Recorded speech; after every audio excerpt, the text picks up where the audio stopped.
ومن يضلل فلا هادي له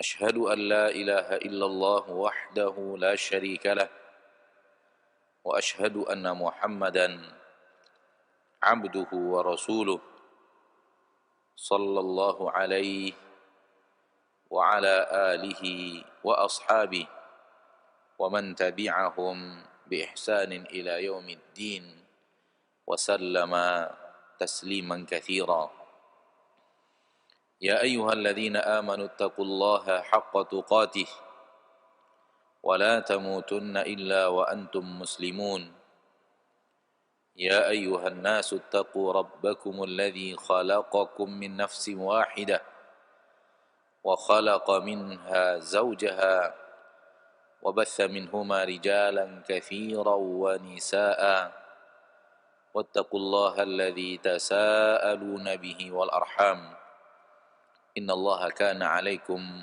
رقيبا يا أيها الذين آمنوا اتقوا الله وقولوا قولا سديدا يصلح لكم أعمالكم ويغفر لكم ذنوبكم ومن يطع الله ورسوله فقد فاز فوزا عظيما أما بعد فإن أصدق الحديث كتاب الله وخير الهدي هدي محمد صلى الله عليه وسلم وشر الأمور محدثاتها فإن كل محدثة بدعة وكل بدعة ضلالة وكل ضلالة في النار معاشر المسلمين معاشر المسلمات إخواني وأخواتي في الدين الحاضرين والحاضرات المشاهدين والمشاهدات para pemirsa dimanapun Anda berada,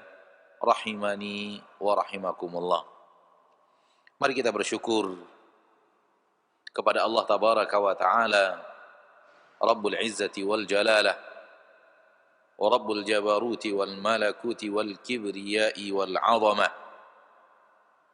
Allah yang maha pengasih, lagi maha penyayang, yang telah mencurahkan kepada kita rahmat dan nikmat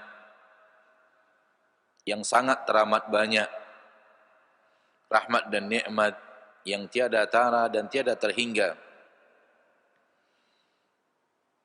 Dan rahmat dan nikmat tersebut tidak akan pernah bisa dihitung oleh manusia saking banyaknya, sebagaimana yang Allah Tabaraka wa Ta'ala katakan di dalam Al-Quran, wa in ta'uddu ni'matallahi la tuhsuha.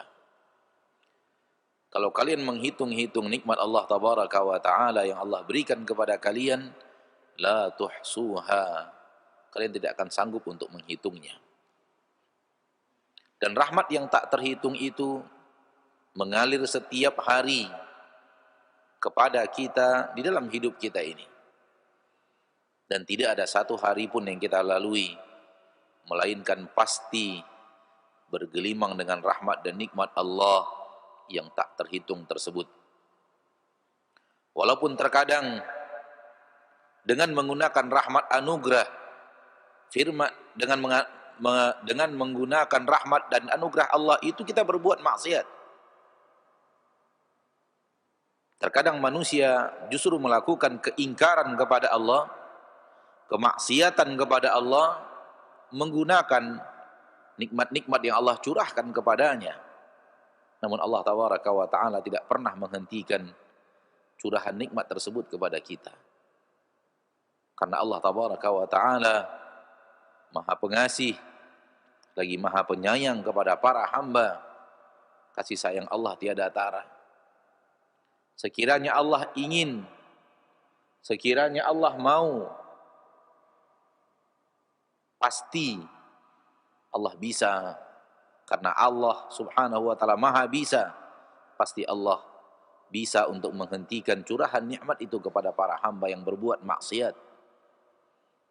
Akan tetapi Allah Tabaraka wa Ta'ala Rabbul Izzati wal Jalalah, Ar-Rahman, Ar-Rahim, maha pengasih, lagi maha penyayang.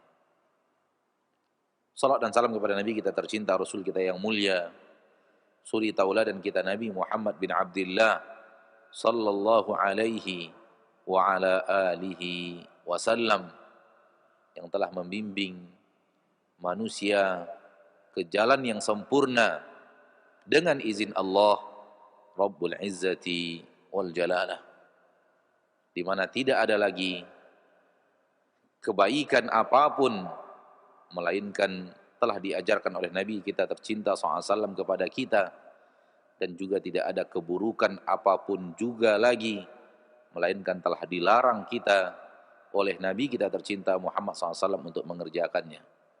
Tidak ada kebaikan yang tersisa yang belum diajarkan, sebagaimana tidak ada keburukan yang tersisa yang belum dilarang.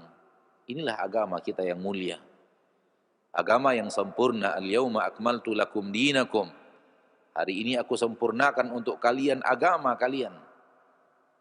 Telah Allah sempurnakan sehingga tidak ada yang kurang. Agama yang sempurna yang tidak memiliki kekurangan sedikit pun, karena tidak ada satu kebaikan yang belum diajarkan dan tidak ada satu keburukan yang belum dilarang. Oleh karena itu kita bahagia mengikuti sunnah Nabi kita tercinta sallallahu alaihi wasallam, mengikuti agama yang dibawa dan diajarkan oleh Nabi kita tercinta sallallahu alaihi wasallam, karena ini agama sempurna. Dan salah satu konsekuensi agama ini sempurna adalah jangan lagi ditambah-tambah, karena dia telah sempurna, dan yang mengakui kesempurnaannya adalah Allah, dan yang mengakui kesempurnaannya, merekomendasi bahwa dia telah sempurna, tidak memiliki kekurangan adalah Allah.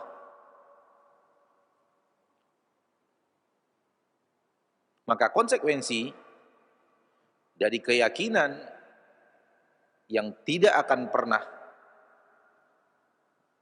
karena ada keraguan di dalamnya bahwa agama ini sempurna, maka konsekuensinya adalah jangan ditambah-tambahkan apapun yang belum diajarkan oleh Nabi kita tercinta Muhammad sallallahu alaihi wasallam. Karena kalau harus ditambah juga, ini menunjukkan bahwa dia belum sempurna. Maka aksi menambah-nambah amalan-amalan yang belum diajarkan Nabi sallallahu alaihi wasallam, di dalamnya terdapat tudingan dan tuduhan terhadap ketidaksempurnaan agama Allah. Terkandung di dalamnya seolah-olah agama ini masih kurang, belum semuanya disampaikan, belum semuanya diajarkan, sehingga membutuhkan campur tangan manusia untuk menambahkan sesuatu di dalamnya.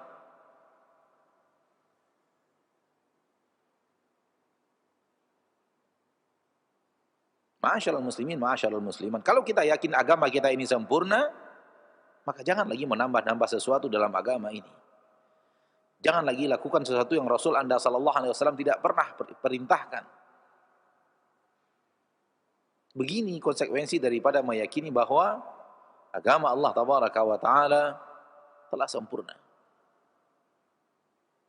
Sebagaimana yang dikatakan oleh sahabat Nabi yang mulia, dan beliau adalah kibarus sahabah, sahabat yang sangat alim min ulama'i sahabah, Abdullah ibnu Mas'ud radhiyallahu ta'ala anhu wa ardhah. Lihat bagaimana keyakinan beliau tentang agama ini telah sempurna. Beliau mengatakan ittabi'u wa la tabtadi'u faqad kufitum. Kata Abdullah bin Mas'ud radhiyallahu ta'ala anhu wa ardhah, ittabi'u, ikuti saja yang sudah ada. Ikuti yang sudah ada. Wala tabtadi'u, jangan buat lagi sesuatu yang baru. Faqad kufitum, semuanya telah sempurna untuk kalian, semuanya sudah lengkap untuk kalian. Dan inilah dia keyakinan yang hak, keyakinan yang kita tidak ada keraguan di dalamnya bahwa kita sebagai seorang umat Nabi Muhammad SAW tidak boleh membuat perkara yang baru dalam agama ini. Karena kalau kita membuat lagi hal yang baru, Itu pertanda keyakinan kita bahwa agama ini belum sempurna, masih butuh disempurnakan, masih perlu disempurnakan. Agama ini belum sempurna, masih ada yang kurang, sehingga harus ditambah-tambahkan. Tapi kalau kita yakin bahwa agama ini sempurna seperti yang Allah katakan, maka konsekuensinya adalah ikuti saja apa yang telah diajarkan, dan jangan lagi ada keinginan atau amalan untuk menambahkan sesuatu yang belum diajarkan. Ma'asyiral muslimin, ma'asyiral muslimat, saudaraku-saudariku hadirin wal hadirat dan para pemirsa dimanapun Anda berada, rahimani wa rahimakumullah. Kembali kita bersama kitab Sahih Al-Bukhari yang pada pagi hari ini memasuki babu man sa'ala wa huwa qa'imun aliman jalisa. Bagaimana biasa di salah satu pekan dari pekan-pekan ganjil di hari Selasa pada setiap bulannya, kita membaca hadis Sahih Al-Bukhari rahimahullahu rahmatan wasi'ah. Dan pada pagi hari ini memasuki bab man sa'ala wa huwa qa'imun aliman jalisa. Bab barang siapa yang bertanya wa huwa qa'imun, ketika dia bertanya tersebut kepada seorang alim, dia dalam keadaan berdiri. Barang siapa yang bertanya, dia dalam keadaan berdiri. Aliman jalisa. Sementara orang alim yang dia tanya dalam keadaan duduk. Ini adab, ya.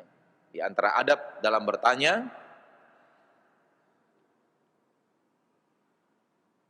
yang akan dibahas oleh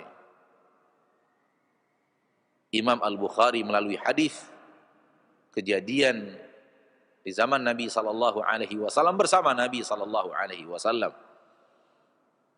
Ya. Di mana seseorang bertanya kepada Nabi kita tercinta Muhammad sallallahu alaihi wasallam, dan Nabi kita SAW dalam keadaan duduk, sementara yang bertanya dalam keadaan berdiri. Ini dia bahasannya, dan ini adalah bagian daripada adab-adab dalam bertanya kepada orang alim. Apakah ini tercela? Apakah ini dibolehkan? Atau ini terlarang?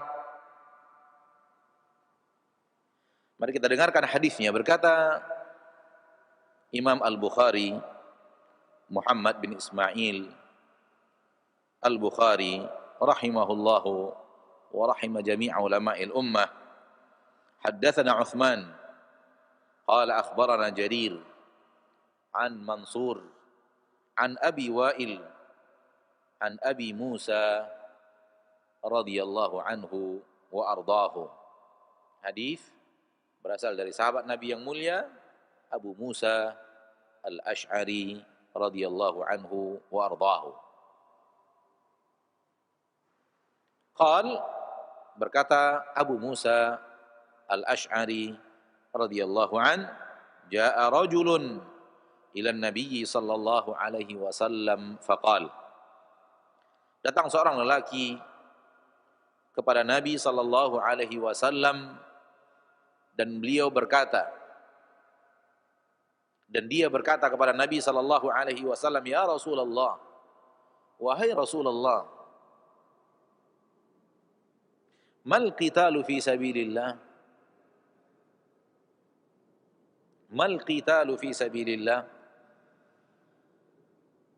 apa itu berperang di jalan Allah?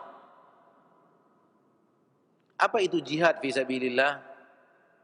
Apa yang dikatakan jihad fi sabilillah? Fa inna ahadana yuqatilu ghadaban wa yuqatilu hamiyatan.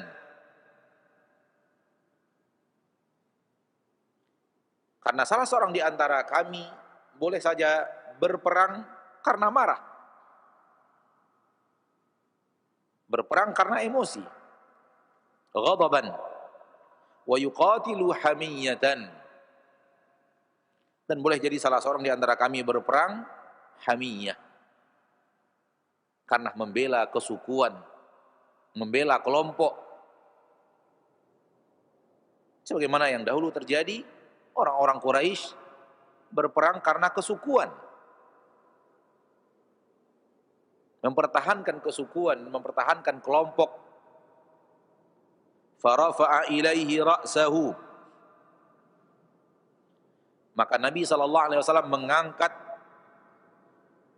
kepada yang bertanya kepalanya.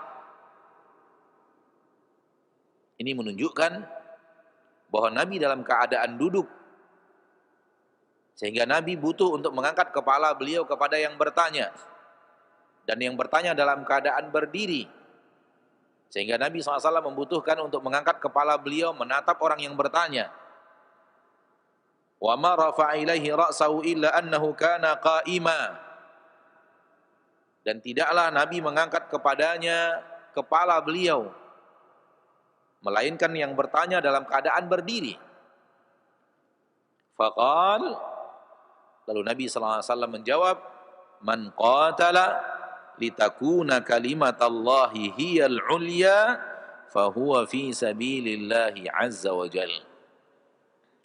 Barang siapa yang berperang, berjihad agar kalimat Allah menjadi kalimat yang tinggi, dan kalimat Allah yang dimaksud adalah la ilaha illallah, kalimatut tauhid. Barang siapa yang berperang agar kalimat tauhid menjadi sesuatu yang tinggi, fahuwa fi sabilillahi azza wa jal, maka dialah yang berperang di jalan Allah azza wa jal.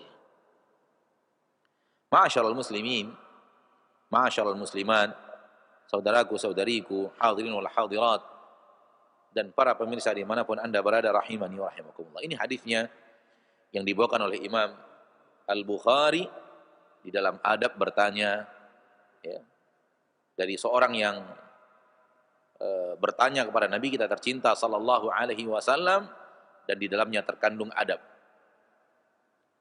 Dan sebagaimana yang kita dengarkan dari terjemahan hadis yang kita bacakan, Nabi sallallahu alaihi wasallam tidak marah kepada seorang yang bertanya kepada beliau dalam keadaan berdiri, sementara beliau dalam keadaan duduk. Dan Nabi SAW tidak menasihatinya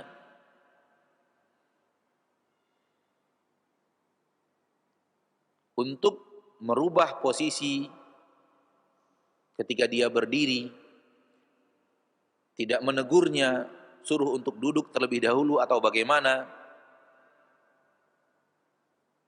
Ini menunjukkan bahwa hal seperti ini tidaklah tercela, karena Rasul tercinta sallallahu alaihi wasallam, kalau dia adalah sesuatu yang terlarang, maka Nabi SAW akan menegur sahabat tersebut, duduk dulu baru bertanya. Seandainya ini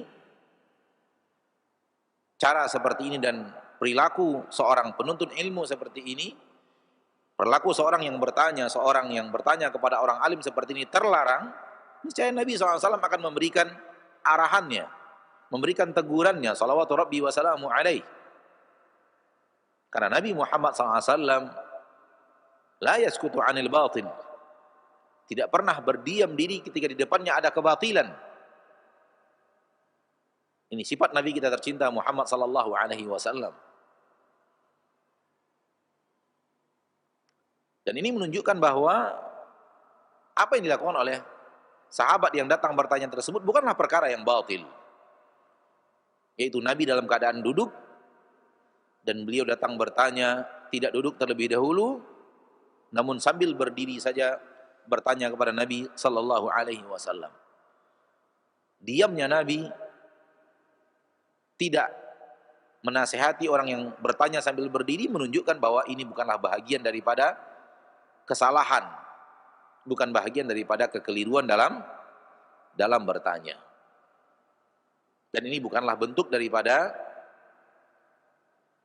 kurang menghargai seorang alim yang sedang duduk kalau kita bertanya dalam keadaan berdiri. Dan ini sering kita temukan bersama para ahli ilmu, di mana saking banyaknya yang bertanya di sekeliling beliau, ya ada yang bertanya duduk di samping kiri dan kanan, depan dan belakang beliau, dan saking banyaknya yang menyimak, mereka tidak bisa lagi duduk, akan tapi mereka berdiri. Ada yang sambil jongkok, ada yang sambil berdiri, ingin mendengarkan apa yang ditanyakan dan apa jawaban dari alim. Dan terkadang yang berdiri pun mengajukan pertanyaan. Yang berdiri pun mengajukan pertanyaan, dan alim tersebut dengan ridhonya menjawab, dengan tanpa terasa terganggu, tanpa merasa bahwa ini adab yang kurang baik, menjawab pertanyaan-pertanyaan dari para penuntut ilmu yang bertanya dalam keadaan berdiri, sementara alim tersebut dalam keadaan duduk. Ini kita saksikan.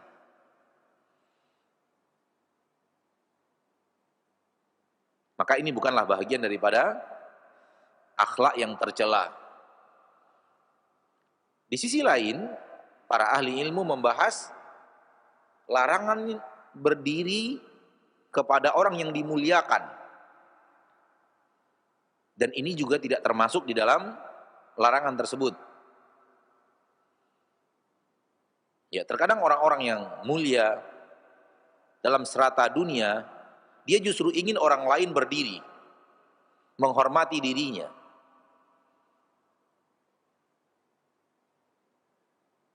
Bahkan berdiri itu dianggap pengagungan.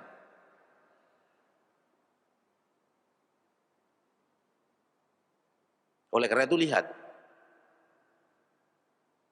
sering sekali apabila seorang yang memiliki kedudukan datang, kita disuruh untuk berdiri. Penghormatan kepada mereka yang datang. Penghormatan, pemuliaan terhadap orang yang memiliki kedudukan datang, lalu yang hadir, yang lebih awal, yang sedang duduk disuruh berdiri untuk memuliakan seseorang yang datang tersebut. Dan ini adalah berdiri yang tercela. Berdiri yang seperti ini di dalam agama kita tercela. Dilarang oleh Nabi kita tercinta sallallahu alaihi wasallam, ya. Karena ini akan menimbulkan kesombongan. Manakala seseorang datang harus disambut dengan berdirinya orang-orang yang datang terlebih dahulu. Dan ini juga dikaitkan dengan bahasan ini, apakah berdirinya orang yang bertanya tersebut termasuk berdiri yang tercela dalam agama kita, yaitu berdiri untuk mengagungkan dan memuliakan orang yang duduk, dari seorang alim yang duduk. Imam Ibnu Hajar Al-Asqalani dalam syarah hadis ini mengatakan, ini bukanlah bahagian daripada berdiri yang terlarang, dengan syarat, kata beliau, dengan syarat adamul kibr, ya, tidak sombongnya orang yang dimuliakan dengan cara berdiri, dengan syarat tidak ada kesombongan. Dan Nabi kita sallallahu alaihi wasallam, Nabi kita yang mulia sallallahu alaihi wasallam, ab'adun nas anil kibr, orang yang paling jauh daripada sifat sombong. Beliau adalah manusia yang paling tawadhu' di permukaan bumi. Shalawatu Rabbi wa salamuhu alaihi. Ini dia adab yang dibahas di dalam bab kali ini, dan ini yang diinginkan oleh Imam Al-Bukhari, ya, yaitu adab bertanya kepada guru, adab memuliakan guru. Dan sudah kita bahas walillahil hamd hal yang berhubungan dengan maksud dan tujuan Didatangkannya bab ini oleh Imam Al-Bukhari dan didatangkannya hadis ini untuk menerangkan kepada kita bahwa hal yang seperti ini bukanlah celaan kepada orang alim, dan hal seperti ini bukanlah celaan kepada yang berdiri, dan ini bukanlah termasuk adab yang tidak baik. Manakala seorang guru dalam keadaan duduk lalu kita bertanya dalam keadaan berdiri, sehingga guru itu butuh untuk mengangkat kepalanya, ya, yang mungkin menurut sebahagian orang ini adalah akhlak yang kurang baik, akhlak yang kurang tercela, sopan santun yang kurang. Akan tetapi di dalam hadis ini tegas kejadian bahwa Nabi SAW ditanya oleh seorang sahabat, ya, dan sahabat yang bertanya dalam keadaan berdiri, sementara Nabi kita SAW dalam keadaan duduk. Aliman jalisan, orang alim yang sedang duduk ditanya oleh wa huwa qaimun, penanya dalam keadaan berdiri. Baik, setelah selesai di adab dalam bertanya, kita masuk kepada ilmu yang kita dapatkan dari pertanyaan. Ternyata sahabat tersebut bertanya kepada Nabi kita tercinta Muhammad sallallahu alaihi wasallam, mal qitalu fi sabilillah. Apa yang disebut qital, jihad fi sabilillah? Kapan seseorang itu dinamakan berjihad fi sabilillah? Fa inna ahadana yuqatilu ghadaba wa yuqatilu hamiyah. Boleh jadi salah seorang di antara kami berperang karena marah, dan boleh jadi berperang karena kelompok. Nabi SAW menjawab dengan jawaban yang singkat, yaitu man qatala litakuna kalimatallahi hiyal ulya fahuwa fi sabilillah.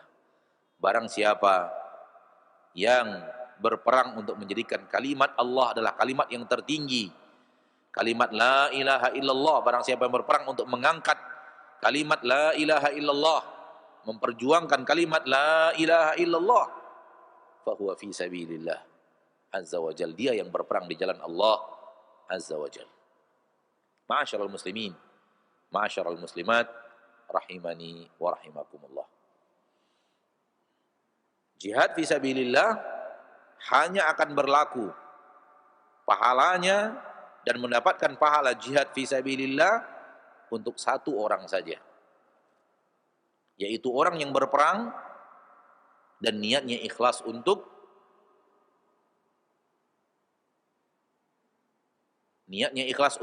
menegakkan la ilaha illallah di permukaan bumi. Di dalam hadis yang lain, Nabi pernah ditanya dengan pertanyaan yang mirip, di mana sahabat Nabi SAW bertanya bahwa ada orang yang berperang liyura makanu, agar orang lain tahu siapa dia.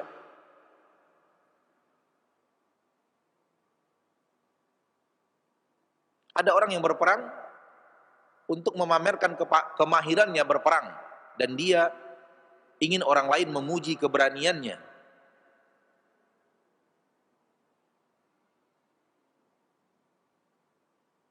Nabi tetap menjawab dengan pertanyaan yang sama. Man qatala litakuna kalimatallahi hiyal ulya fahuwa fi sabilillah. Barang siapa yang berperang untuk menjadikan kalimat Allah, kalimat yang mulia, kalimat yang tinggi, dialah yang jihad fi sabilillah. Dan beliau juga ditanya, ada orang berperang lil maghnam. Ar-rajulu yuqatilu lil hamiyah, war-rajulu yuqatilu lil maghnam, war-rajulu yuqatilu liyura makano. Ada orang berperang karena hamiyah. Ada orang yang berperang karena ingin mendapatkan harta hasil perang, harta ghanimah. Ada orang yang berperang karena ingin dilihat keperkasaannya, orang lain tahu kekuatannya, kehebatannya, keberaniannya, kepandaiannya dan kepewayaiannya dalam berperang. Nabi hanya menjawab, man qatala litakuna kalimatallahi hiyal ulya fahuwa fi sabilillah. Yang dikatakan jihad fi sabilillah hanyalah orang-orang Yang ketiga, berperang benar-benar niatnya ikhlas, menegakkan agama Allah tabaraka wa taala, agar agama Allah ini mulia, kalimat la ilaha illallah menyebar di permukaan bumi, dan orang-orang yang diperangi mau menerima la ilaha illallah. Ma'asyiral muslimin, ma'asyiral muslimat, ya tentu ini berhubungan dengan kondisi di mana umat Islam telah bisa untuk menegakkan bendera jihad fisabilillah. Sebagaimana yang terjadi, ya, yang Allah tabaraka taala mudahkan kepada Nabi kita tercinta bersama para sahabat. Dan ini adalah amalan yang sangat mulia. Saking mulianya jihad fisabilillah, ya, tidak ada yang membatasi antara orang yang berjihad fisabilillah dengan surga kecuali hanya kematian. Tidak ada yang membatasi antara orang yang benar-benar berjihad fisabilillah dengan surga kecuali hanya kematian. Tusukan pedang di jantungnya, tebasan pedang di lehernya, tusukan panah di paru-parunya, hanya itu yang membatasi antara dia dan surga. Kalau dia ikhlas berjihad fisabilillah. Oleh karena itu jihad fisabilillah dikatakan oleh Nabi kita tercinta sallallahu alaihi wasallam wa dhirwatu sanamih. Puncak amalan seorang hamba adalah jihad fisabilillah.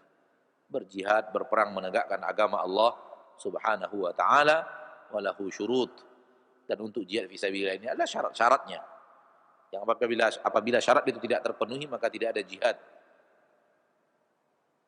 Adapun jihad-jihad yang sekarang ditebarkan ya secara individual, secara kelompok, maka ini bukanlah jihad yang sesuai dengan syariat Allah Subhanahu wa taala. Jihad dengan memakai nama jihad lalu kemudian membawa bahan peledak dan meledakkannya di tempat-tempat umum, di kantor-kantor, bahkan ada yang meledakkannya di masjid dan dia pun kemudian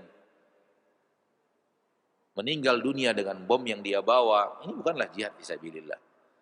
Ini bukanlah jihad fisabilillah. Dan ya, jihad memiliki syarat-syarat. Di antara syaratnya adalah bahwa jihad itu di bawah komando pemimpin muslim yang menegakkan jihad fisabilillah. Maka sekarang serangan-serangan yang dilakukan oleh sebahagian muslim ya, dengan niat, dengan tujuan dan dengan slogan jihad, maka para ahli ilmu mengatakan ini jihad yang keliru dan tidak dinamakan jihad, bahkan pelakunya dianggap orang yang melakukan aksi bunuh diri. Dan bunuh diri dalam agama kita adalah dosa. Dan di dalam hadis yang sahih Nabi SAW mengatakan barang siapa yang membunuh dirinya di dunia, maka dia akan lakukan aksi bunuh dirinya seperti itu di akhirat, di dalam api neraka jahanam dalam waktu yang sangat lama. Merupakan dosa besar melakukan aksi yang membuat diri kita mati, membunuh diri.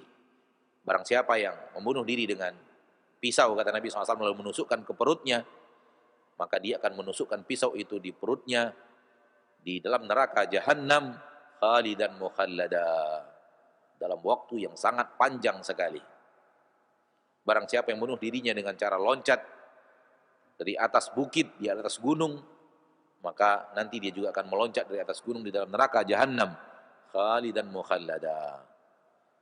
Dan begitu seterusnya. Barang siapa yang membunuh dirinya dengan cara menggantung dirinya, maka hal yang sama akan dia lakukan di dalam neraka jahanam khalidan mukhallada. Termasuk barang siapa yang meledakkan dirinya, ya, maka dia akan meledakkan dirinya dengan sesuatu yang bisa meledak di neraka jahanam khalidan mukhallada. Maka masuk dalam ancaman ini. Maka ini bukanlah jihad fisabilillah. Sahabat Nabi SAW bertanya dengan aneka ragam pertanyaan. Ada yang bertanya bahwa dia berperang karena murka kepada orang yang diperangi, berperang karena kesukuan, hamiyah, membela kelompok, berperang karena ingin mendapatkan harta, sebagaimana yang telah kita bawakan tadi, berperang untuk dilihat keberaniannya, kehebatannya di dalam berhadapan dengan musuh, jawaban Nabi hanya satu. Jawaban Nabi kita SAW hanyalah satu, yaitu man qatala litakuna kalimatullahi hiyal ulya fa huwa fi sabilillah. Barang siapa yang berperang untuk menegakkan kalimat Allah, dialah orang yang fi sabilillah. Dan ini memberikan sebuah adab dalam menjawab dan teori dalam menjawab kepada para ahli ilmu, yaitu aneka ragam pertanyaan bisa dijawab dengan satu jawaban. Aneka ragam pertanyaan bisa dijawab dengan satu jawaban. Manakala satu jawaban bisa mewakili seluruh pertanyaan, maka hendaklah orang alim menjawab dengan pertanyaan yang beraneka ragam dengan satu jawaban. Dan caranya adalah memilih jawaban yang paling singkat.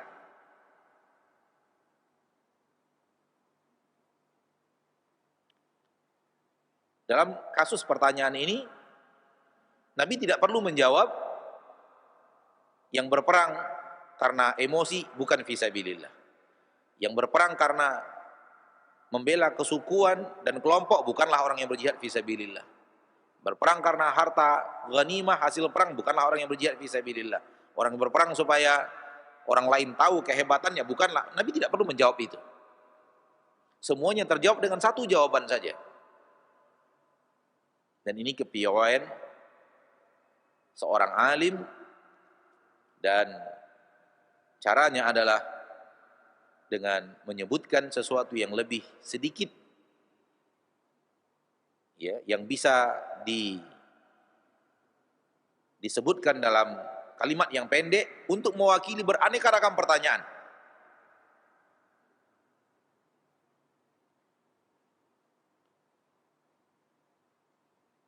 Di musim haji, Nabi kita Shallallahu Alaihi Wasallam ditanya tentang apa yang harus dipakai oleh orang yang berihram, laki-laki. Seorang laki-laki yang berihram harus pakai apa?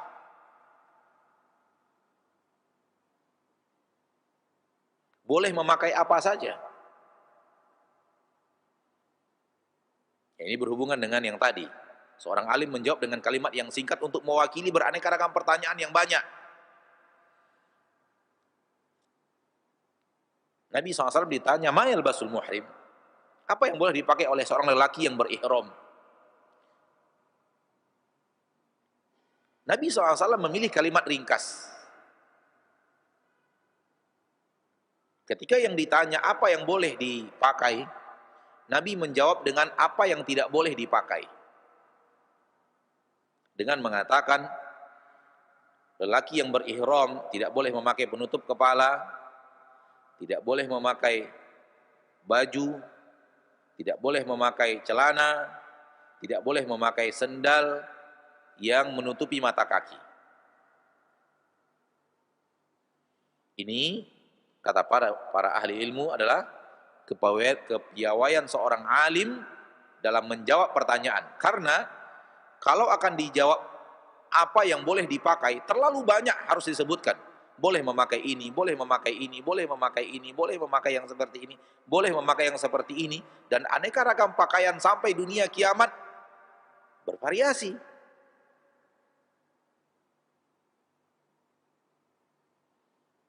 Maka Nabi memilih bahasan yang paling sedikit untuk disebutkan.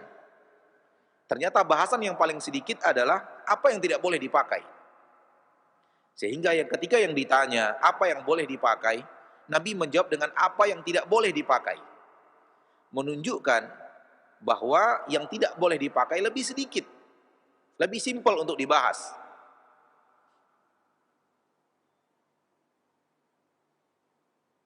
Ketika sesuatu pakaian sudah tidak sama dengan apa yang tidak boleh dipakai, berarti boleh.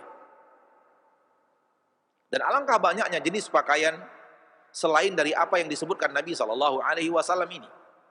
Yang tidak boleh dipakai adalah penutup kepala, baju, celana, alas kaki yang sampai menutupi mata kaki. Hanya ini yang tidak boleh dipakai. Selainnya silakan pakai. Dan ini mewakili banyak pertanyaan. Di musim haji, banyak jemaah haji yang bertanya, Ustadz, pakai ransel boleh tidak? Pakai ikat pinggang boleh tidak? Pakai jam yang berjahit boleh tidak? Memakai slayer di dalamnya ada petunjuk bahwa kita orang Indonesia boleh tidak? Atau dari provinsi mana kita berasal, boleh apa tidak? Banyak sekali pertanyaan. Dan Nabi SAW memberikan sebuah jawaban yang ringkas yang bisa menjawab semua itu sampai dunia kiamat. Yang tidak boleh hanya 4. Yang menutupi kepala tidak boleh, memakai yang dia adalah baju tidak boleh, yang dia adalah celana tidak boleh, dan alas kaki yang sampai menutupi mata kaki tidak boleh. 4 poin ini mewakili seluruh pertanyaan tentang boleh atau tidak bolehnya memakai sesuatu. Ma'asyiral muslimin, ma'asyiral muslimat, rahimani wa rahimakumullah. Seperti yang tadi ana katakan bahwa ini adalah ya, kepiawaian seorang alim diajarkan oleh Nabi SAW. Hendaklah dia berbicara sesuatu yang jumlahnya sedikit. Sehingga ketika yang dibicarakan sesuatu yang jumlahnya sedikit, yang jumlahnya banyak terbahas. Walau yang banyak itu tidak langsung dijawab. Seperti pertanyaan ini. Ada orang berperang karena marah. Ada orang berperang karena kesukuan. Karena kelompok. Ada orang berperang karena ingin mendapatkan harta hasil perang. Ada orang berperang karena memperlihatkan kegagah beraniannya. Ada orang berperang karena ini, karena ibunya, karena orang tuanya, karena keluarganya. Banyak sekali. Karena kebencian, karena dendam, karena apa? Banyak sekali. Dan itu tidak perlu dijawab. Nabi cukup menjawab dengan satu pertanyaan, dengan satu jawaban, terjawab semua itu, bahwa semua itu tidak jihad fisabilillah. Semua itu bukanlah jihad fisabilillah. Yang jihad fisabilillah hanya satu. Barang siapa yang berperang, litakuna kalimatallahi hiyal ulya. Agar kemudian kalimat Allah, la ilaha illallah, menjadi kalimat yang mulia, kalimat yang tinggi, kalimat yang mulia, kalimat yang diusung. La ilaha illallah, maka mereka lah orang yang berjihad fi sabilillah. Selain itu bukan jihad fi sabilillah.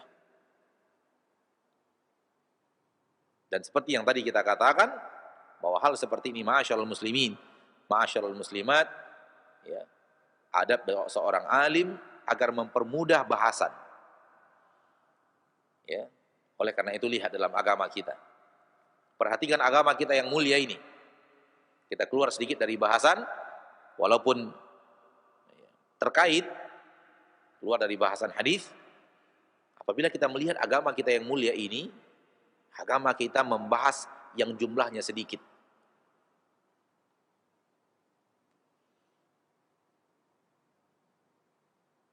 Agama kita membahas yang jumlahnya sedikit.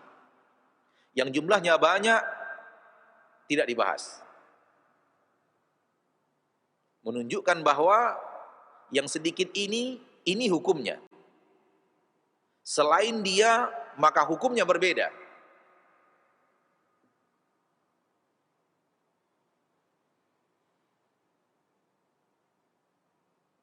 Kita ambil makanan dan minuman.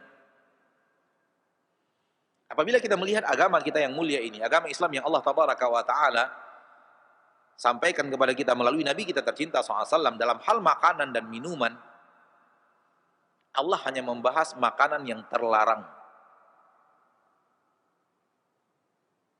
dan minuman yang terlarang.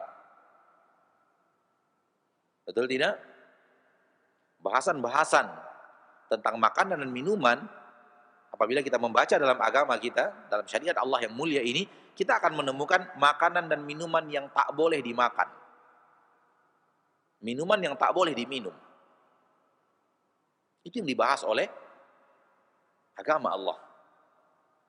Ini menunjukkan bahwa dia jumlahnya lebih sedikit.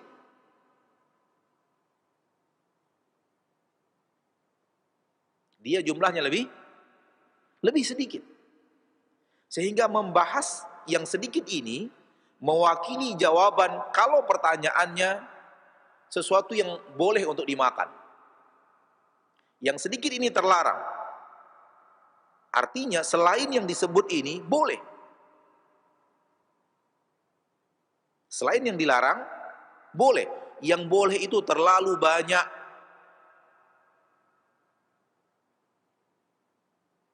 Yang tidak boleh yang sedikit. Maka Islam membahas yang sedikit. Dan bahasan yang sedikit ini mewakili pertanyaan tentang ini boleh atau tidak. Sekiranya masuk ke dalam bahasan yang terlarang maka tidak boleh. Sekiranya tidak ada di dalam yang terlarang maka boleh. Dan yang boleh itu sangat banyak.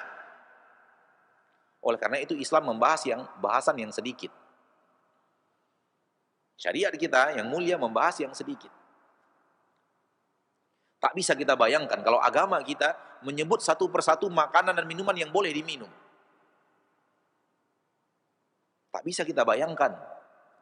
Kalau di dalam agama Allah yang mulia ini, Allah menyebutkan satu persatu makanan atau minuman yang boleh untuk diminum.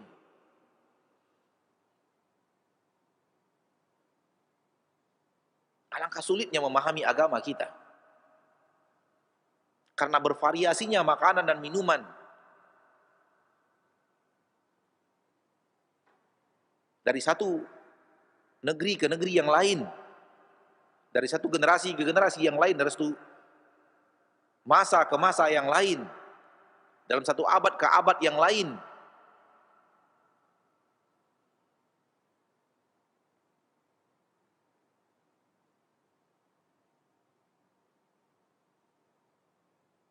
Oleh karena itu, ma'asyiral muslimin, ma'asyiral muslimat, Allah tabaraka wa ta'ala ya, membahas minuman dan makanan yang terlarang. Selain yang terlarang maka boleh. Karena yang terlarang jumlahnya lebih sedikit.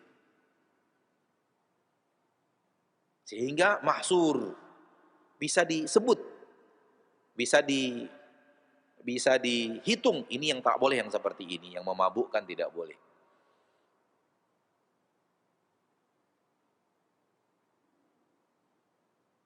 Hewan yang bertaring tidak boleh. Memangsa dan bertaring tidak boleh. Burung-burung yang mencari makanan dengan mencakar tidak boleh. Hal-hal yang seperti ini dilarang, makanan-makanan yang tidak boleh, yang diharamkan, karena saking banyaknya yang dibolehkan. Baik. Pindah kita kepada bahasan berikutnya dan bahasannya mirip. Yaitu di saat Allah tabaraka wa ta'ala membahas ibadah. Di saat agama kita yang mulia ini, Nabi kita tercinta sallallahu alaihi wasallam membahas ibadah. Kita lihat ketika Nabi kita tercinta sallallahu alaihi wasallam membahas masalah ibadah, maka yang dibahas adalah apa yang harus dikerjakan.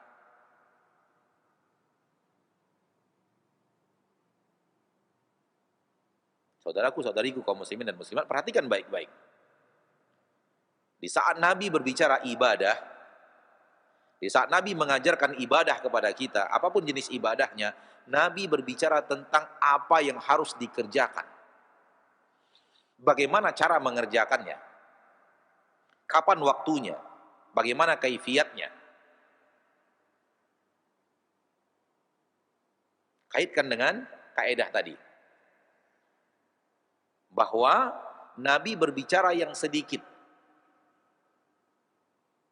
Sehingga Nabi tidak perlu berbicara hal yang sangat banyak yang akan terjadi sampai dunia kiamat, penyelewengan terhadap cara beribadah.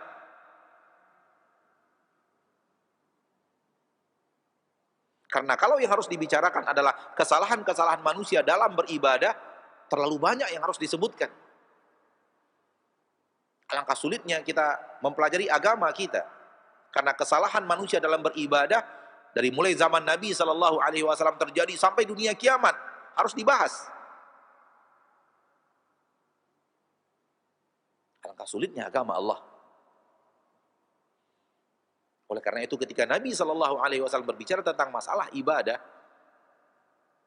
Nabi membahas hal yang sedikit, hal yang bisa dibahas, hal yang mahsur, ya bisa disebutkan poin-poinnya begini, begini, begini, begini.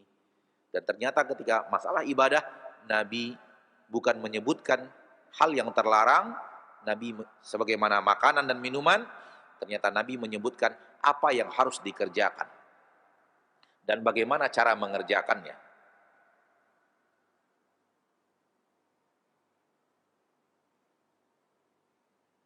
Kenapa? Karena ini yang bisa disebut dan ini yang bisa terkumpul dalam sebutan. Yang sedikit bahasan bagaimana cara beribadah, bagaimana cara puasa, bagaimana cara sholat, bagaimana cara haji, bagaimana cara berumrah, bagaimana cara mengeluarkan zakat. Ketika Nabi membahas ini, fahamlah kita, ini yang jumlahnya sedikit bahasannya. Sementara lawannya terlalu banyak. Sehingga Nabi tidak perlu membahas apa yang tidak boleh dari amalan. Apa yang tidak boleh dari amalan. Nabi membahas apa yang harus dilakukan dalam beramal. Kalau tidak masuk ke dalam masalah ini, dalam masalah apa yang harus dilakukan, berarti dia amalan yang tidak boleh.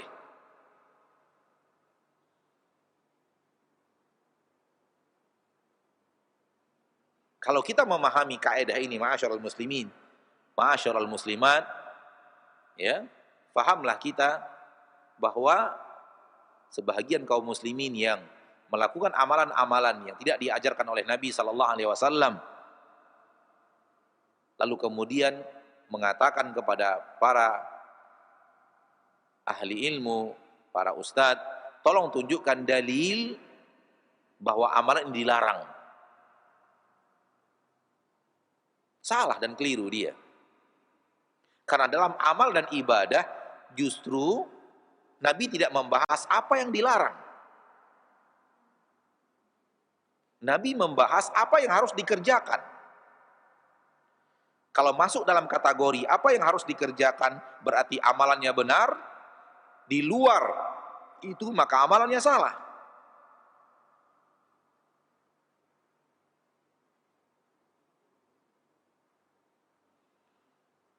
Orang yang bertanya, amalan saya ini tolong tunjukkan hadisnya bahwa dia dilarang, sama dengan orang yang bertanya, makanan ini tolong tunjukkan hadisnya dia dibolehkan.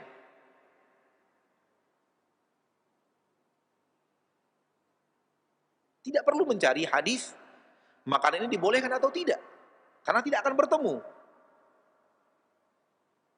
Contohnya saja misalnya,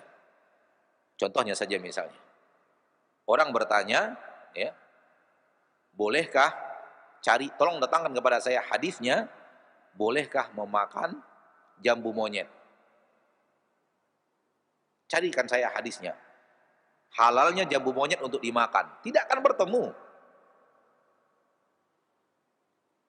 Di zaman Nabi entah ada jambu monyet, entah tidak, kita tidak tahu.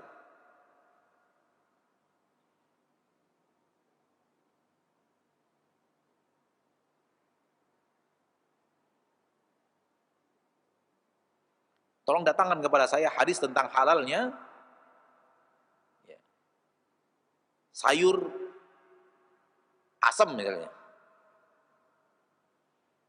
Di mana kita akan mencari hadisnya? Karena tidak akan bertemu. Kenapa? Yang dibahas bukan itu dalam agama kita. Karena yang halal terlalu banyak. Maka dibahas yang sedikit.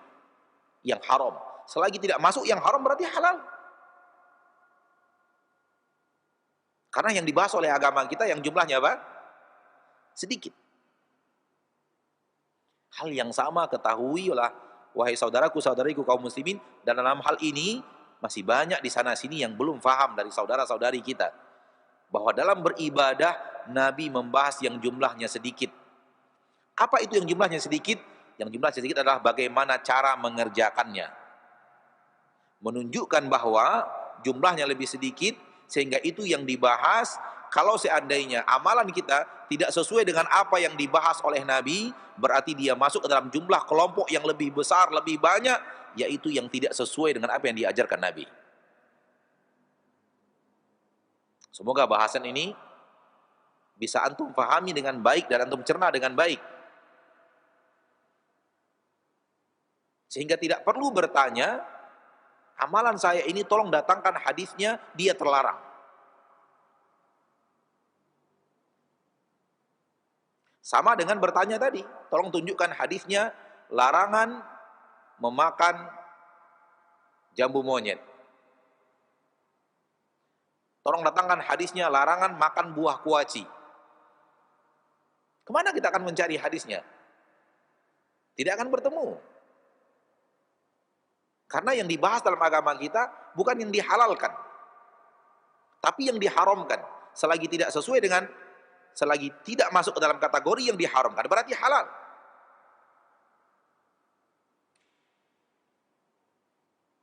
Di dalam ibadah yang dibahas apa yang harus dikerjakan.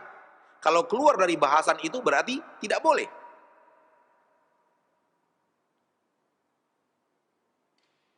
Dan ini sekarang ini seperti yang tadi kita katakan, terutama di bab yang terakhir dalam bab ibadah, ya, tidak sedikit ya, kita mendengarkan orang yang mengatakan, mana dalilnya bahwa ini dilarang? Tunjukkan dalilnya bahwa ini dilarang. Nabi SAW melarang misalnya melakukan peringatan tahun baru Hijriyah. Mana hadisnya yang melarang? Berarti orang ini tidak mengerti kaidah.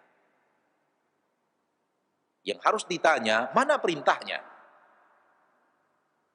Karena di dalam agama kita, Nabi membahas apa yang diperintahkan, bukan apa yang dilarang.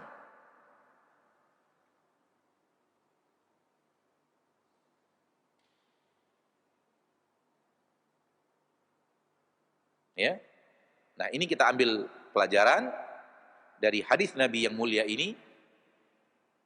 Ilmu dari hadis Nabi yang mulia ini, Nabi tidak menjawab pertanyaan dari sahabat yang bertanya. Pertanyaannya bukan itu. Ya. Pertanyaannya, ada orang yang berjihad, berperang karena emosi. Ada orang yang berperang karena membela pasukan, membela kelompok, membela suku.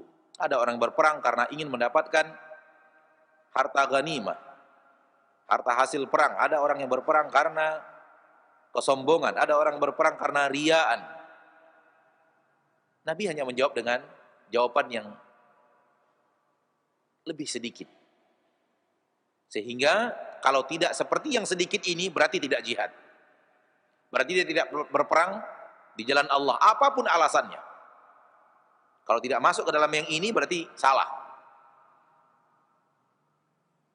Jihad baru dikatakan jihad fisabilillah, manakala orang yang berjihad fisabilillah itu adalah litakuna kalimatallahi hiyal ulya, agar kemudian kalimat Allah tabaraka wa taala menjadi kalimat yang tinggi. Dia berperang untuk menegakkan agama Allah. Dia berperang untuk menegakkan la ilaha illallah. Dia berperang untuk mengajak orang kepada la ilaha illallah, mengajak manusia untuk mengakui la ilaha illallah, mau mengucapkan la ilaha illallah, agar kemudian bumi beserta isinya ini mengagungkan Allah dengan la ilaha illallah, agar kekufuran terkikis dengan beriman kepada la ilaha illallah. Barang siapa yang berperang untuk ini, maka dialah yang jihad fisabilillah, selainnya tidak. Dan ini menunjukkan bahwa berperang itu harus ikhlas. Ya, ini juga bahasan dalamnya adalah ikhlas. Bahwa orang yang berjihad tujuannya adalah untuk ya, menegakkan agama Allah. Adapun karena kebencian kepada orang kafir, maka berhati-hati. Boleh jadi masuk ke dalam al-ghadab, kebencian, kemurkaan. Ya. Tujuan kita adalah berbuat baik kepada mereka agar mereka mengakui la ilaha illallah dan mau menerima la ilaha illallah dan mau ikut la ilaha illallah. Bukan seruan kebencian. Ma'asyiral muslimin, ma'asyiral muslimat, rahimani wa rahimakumullah. Ini yang bisa kita bahas pada kesempatan yang berbahagia ini. Semoga Allah tabaraka wa taala menjadikan ilmu yang bisa kita sampaikan pada kesempatan yang berbahagia ini bermanfaat, ya, dan semoga Allah tabaraka wa taala rabbul izzati wal jalalah menambahkan kepada kita ilmu-ilmu yang bermanfaat dan waktu yang tersisa kita gunakan untuk menjawab pertanyaan. Pertanyaan pertama, Ustadz, apakah seorang muslim yang dirampok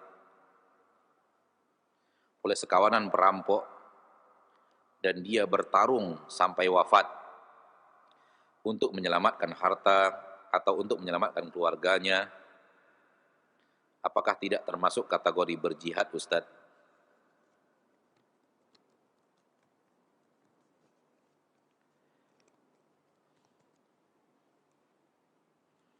Baik. Kalau jihad yang dimaksud adalah jihad yang ada di dalam hadis ini, maka tidak termasuk.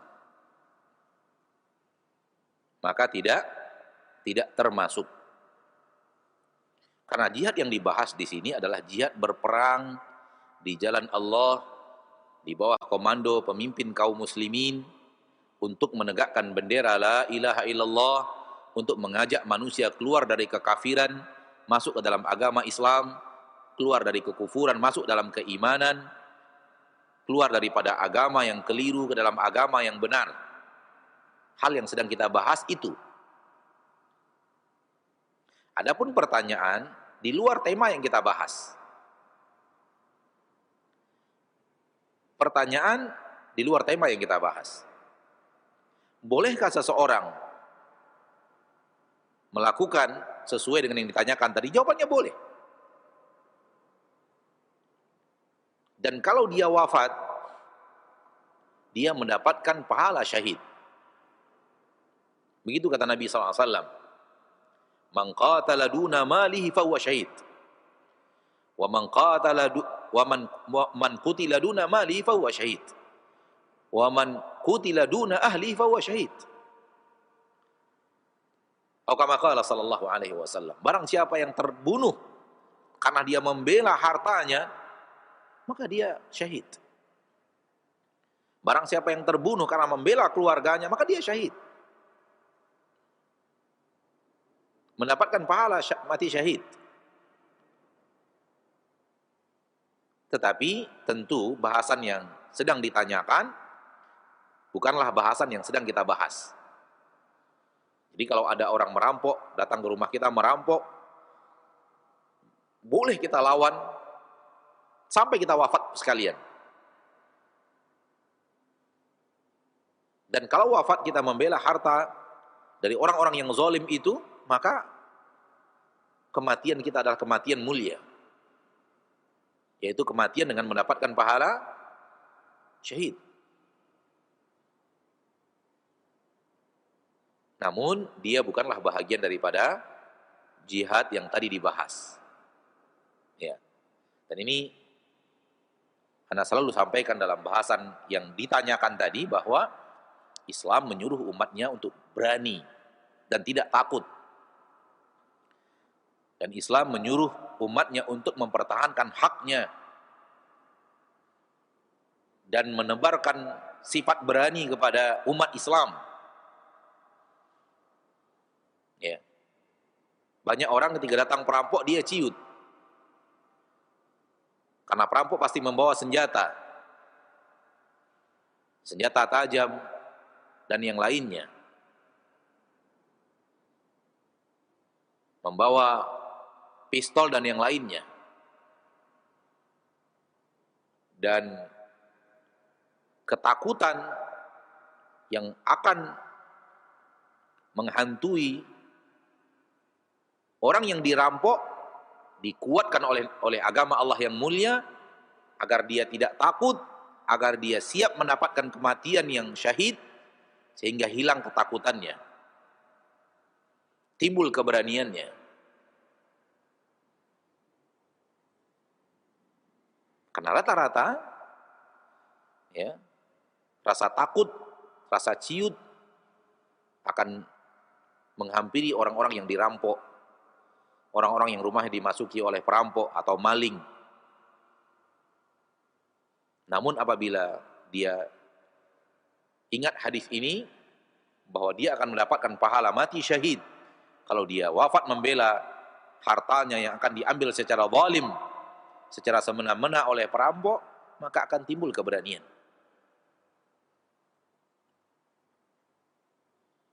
Seperti yang tadi kita katakan, bahwa ini boleh, yaitu mempertahankan harta kita dari orang-orang yang mengambilnya dengan cara paksa, dengan cara haram, dan bahkan kalau kita wafat, ya, maka mendapatkan pahala syahid.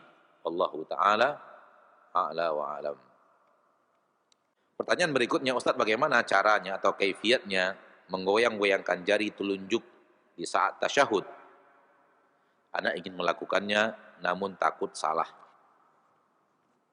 Soal menggerak-gerakkan jari pada saat tasyahud terbagi dua pendapat para ahli ilmu. Para ahli ilmu, ya, yang kita tahu pendapat mereka ada dua. Pendapat yang pertama, tidak digerak-gerakkan, didiamkan saja dari awal sampai akhir. Dari awal tasyahud ditegakkan, ditunjuk dengan jari telunjuk, dan tidak digerakkan dari awal sampai akhir. Dan pendapat yang kedua, digerak-gerakkan dari awal sampai akhir. Digerak-gerakkan, ya, seperti kalau ingin, ya, misalnya melihat dari visual, digerak-gerakkan dari awal sampai akhir. Ini dua pendapat para ulama. Mayoritas hadis yang berbicara tentang tasyahud tidak, mayoritasnya tidak ada kalimat menggerak-gerakkan. Yang ada adalah kalimat Nabi memberikan, menunjuk dengan jari telunjuknya. Mayoritas riwayat tentang tasyahud tidak ada kalimat menggerak-gerakkan. Yang ada yushiru bisabbabatih. Nabi menunjuk dengan jari telunjuknya. Namun ada riwayat yang tidak banyak menunjukkan ketika Nabi menunjuk dengan jari telunjuknya, yuharrikuha. Nabi menggerak-gerakkannya. Yaitu dari sahabat Nabi yang mulia Wa'il bin Hujr radhiyallahu taala anhu wa ardhah, kalau ana tidak khilaf riwayatnya dan hadisnya sahih, bahwa tidak hanya sekedar ditunjuk saja, akan tapi yuharrikuha, menggerak-gerakkannya. Oleh karena itu sebagian ulama mengambil hadis yang jumlahnya lebih banyak, yaitu menunjuk saja tanpa menggerak-gerakkan, dan menganggap bahwa dan menyatakan bahwa hadis Wa'il bin Hujr radhiyallahu anhu syadz, berbeda dengan riwayat yang lainnya, sehingga hadis syadz tidak dipakai, ya. Dan sebagian ulama tidak seperti itu, seperti Syekh Abdul Muhsin, ya. Demikian juga dengan Syekh Albani rahimahullah rahmatan wasi'ah. Ya, mereka berpendapat bahwa ini tidaklah bertabrakan sehingga bisa dipakai. Ini bukanlah hadis yang syadz karena maknanya tidak bertabrakan antara menggerakkan dan menunjuk, bukan suatu hal yang bertabrakan. Tinggal digabungkan saja, dan ini bukanlah hadis yang syadz, ya, akan tapi hadis yang merupakan ziyadatu thiqat, tambahan dari orang-orang yang thiqah dalam hadis Nabi sallallahu alaihi wasallam, sehingga tidak perlu dicampakkan. Al-jam'u aula minat tarjih.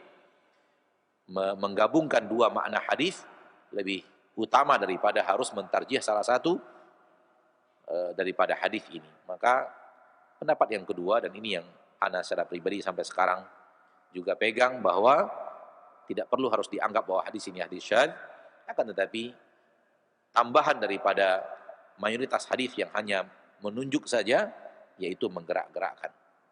Wallahu taala ala wa alam bissawab. Sampai di sini pertemuan kita. Pada kesempatan yang berbahagia ini semoga Allah tabaraka wa taala Rabbul Izzati wal Jalalah menambahkan kepada kita ilmu yang bermanfaat dan amal yang saleh, dan semoga Allah tabaraka wa taala mewafatkan kita di atas husnul khatimah. Amin ya rabbal alamin. Subhanakallahumma wa bihamdik asyhadu an la ilaha illa anta astaghfiruka wa atubu ilaik. Alhamdulillahi rabbil alamin. Assalamualaikum warahmatullahi wabarakatuh.